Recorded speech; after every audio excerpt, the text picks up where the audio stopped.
Bonjour les amis, pour SOS Mer aujourd'hui je vous présente Thierry Vincent. Alors c'est un monsieur qui est cher à mes yeux, c'est un visionnaire. Et vous rappelez peut-être la conférence que j'avais faite avec Laurent de Gaulle une fois sur le chanvre. Et ça tombe bien, c'est Monsieur Chanvre. Alors je vais laisser se présenter. Qu'est-ce que tu as fait Thierry au niveau du chanvre? Alors, tout d'abord, bonjour à tous. Je vous remercie de m'écouter et j'espère que je vais vous passionner par cette aventure du chanvre, car c'est une réelle aventure que j'ai vécue il y a à peu près 10 ans, quand, en tant que responsable innovation d'une agence de la région Île-de-France, je me suis lancé en fait dans cette intuition sur le chanvre. J'avais lu un article sur les qualités agronomiques de cette plante, ses multiples usages. Et je me suis retrouvé presque par hasard, une semaine après, dans une réunion aux confins de l'Île-de-France, c'est-à-dire à la Ferté-sous-Joie. Dans une réunion, il y avait quelques agriculteurs. Et en fait, en les écoutant, j'ai vu qu'ils cherchaient en fait un axe de développement et de diversification de l'agriculture. Et j'ai émis cette hypothèse du chanvre. De mémoire, ils n'ont pas réagi spontanément en disant tiens c'est super le chanvre, mais ils ont été intrigués par cette plante. Et c'est là où l'aventure a commencé. J'ai décidé, suite à cette réunion, de rédiger un cahier des charges, j'ai lancé une étude sur cette filière économique autour du chanvre. Et progressivement, une communauté s'est construite autour du chanvre. Je suis allé voir différentes fermes pour mobiliser les agriculteurs sur cette filière. Et 6 ans après, je passe toutes les étapes, mais 6 ans après, une usine était inaugurée à Coulommiers. Et aujourd'hui, il y a 2000 hectares de chanvre cultivés en Île-de-France. Bravo. Dis-moi Thierry, donc tu as réussi à convaincre les agriculteurs avec des chiffres à l'appui qui pouvaient cultiver du chanvre et qui avaient des débouchés économiques, c'est ça? Oui, tout à fait. Alors là, peut-être une précision, c'est que comme toute filière à créer, il y a une difficulté de faire évoluer toutes les étapes de la chaîne de valeur en même temps. Les agriculteurs maîtrisaient l'amont agricole, maîtriser la première transformation.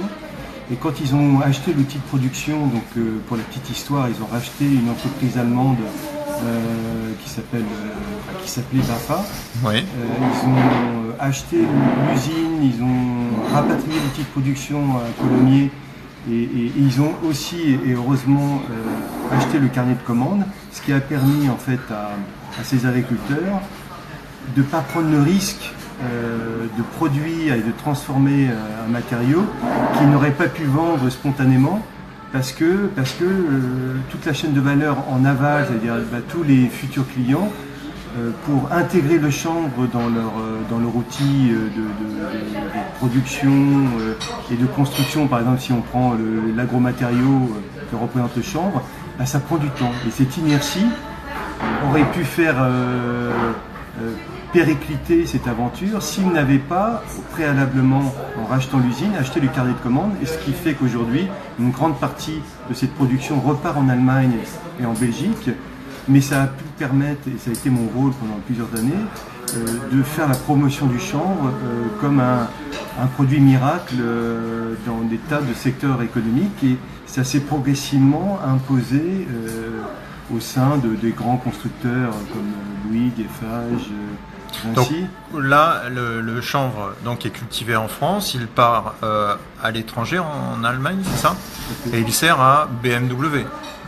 D'après les informations que j'ai, c'est-à-dire qu'en fait, il y a une utilisation industrielle de ce chanvre qu'on pourrait même voir en Île-de-France, parce qu'il y a des grands constructeurs automobiles en Île-de-France comme Peugeot à Poissy et Renault c'est à Mantes-la-Jolie, je crois, de mémoire. Donc il y aurait aussi une base industrielle en Île-de-France pour utiliser... donc il y a moyen de créer des bassins économiques pour nos mairies, qui sont notre pas notre cœur de cible, c'est pas très joli comme mot, mais en tout cas c'est vrai qu'on a envie de faire passer un message aux maires qu'il y a moyen très vite avec la transition énergétique de créer de nouveaux bassins économiques, de créer de nouveaux emplois.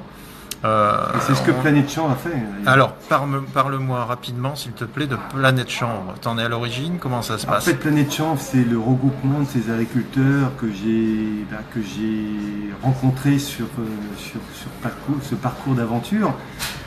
Ces agriculteurs qui ont été courageux, en fait, parce que c'était quand même une prise de risque pour eux. Vive le courage. Ouais, non, mais je cite souvent ces agriculteurs comme des personnes courageuses parce qu'elles ont pris le risque de cultiver une plante qui n'était pas forcément très répandue en Île-de-France. Ils ont adapté leur matériel agricole, ils ont mis de l'argent pour investir dans une société anonyme qui s'appelle Planète Chambre, qui a en fait construit l'usine, et maintenant il y a 2000 hectares, et ces agriculteurs se sont inventés un nouveau métier, parce que cultiver des céréales, les vendre à des grandes coopératives, c'est principalement le métier qu'on attend des agriculteurs, mais là, ils ont aussi un métier d'industriel. Ouais. Et en fait, quand ils ont investi dans cet outil de production, ils ont gardé la majorité au capital, donc c'est une manière, ils ont encore la liberté de diversifier ou d'étendre leur usine s'ils le souhaitent, si demain il y avait des filières économiques qui s'ouvraient. D'ailleurs, cette usine, je l'ai fait visiter à des élus locaux, donc je pense que demain ce serait possible encore si des élus souhaitent voir concrètement ce que c'est une usine de chanvre. Je pense que ce serait tout à fait envisageable. Donc à tous les élus, vous pouvez accompagner Thierry Vincent pour découvrir ce secteur du chanvre qui est très créateur d'emplois. Non délocalisable. Non délocalisable, en plus ça dépollue la terre. Tout à fait. C'est une vertu agronomique, d'après eux, parce que je ne suis pas un spécialiste de l'agriculture, mais à force de les côtoyer, ces agriculteurs, j'ai appris leur langue. Hein. Ils me disent que c'est une tête d'assolement qui est merveilleuse, ça permet d'aérer la terre, il n'y a pas d'intrants, donc en fait les excédents de phytosanitaires se retrouvent un peu nettoyés et absorbés par la plante, donc qui pousse facilement et qui a donc cette vertu agronomique. Ouais, très peu d'eau, hein, donc très peu d'eau, très peu d'intrants. On en fait quasiment tout comme du pétrole. Tout à fait. Alors les multiples usages, je pense qu'on a à les redécouvrir. Oui. Il y a, je crois, 150 ans, il y avait des centaines de milliers d'hectares de chanvre en France pour la construction des voiles, des navires, des cordages, des vêtements. Je pense que c'était vraiment le produit un peu universel et miraculeux. Je pense que le chanvre pourrait, peut-être pour des usages différents, des bioplastiques, du carburant, on pourrait redécouvrir la puissance de cette plante qui était, il y a 150 ans, vraiment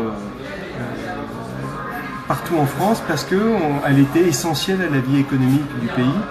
Et si le chanvre devenait à nouveau une plante essentielle à l'avenir de la France. On va terminer là-dessus. Merci beaucoup. Merci. Thierry Vincent.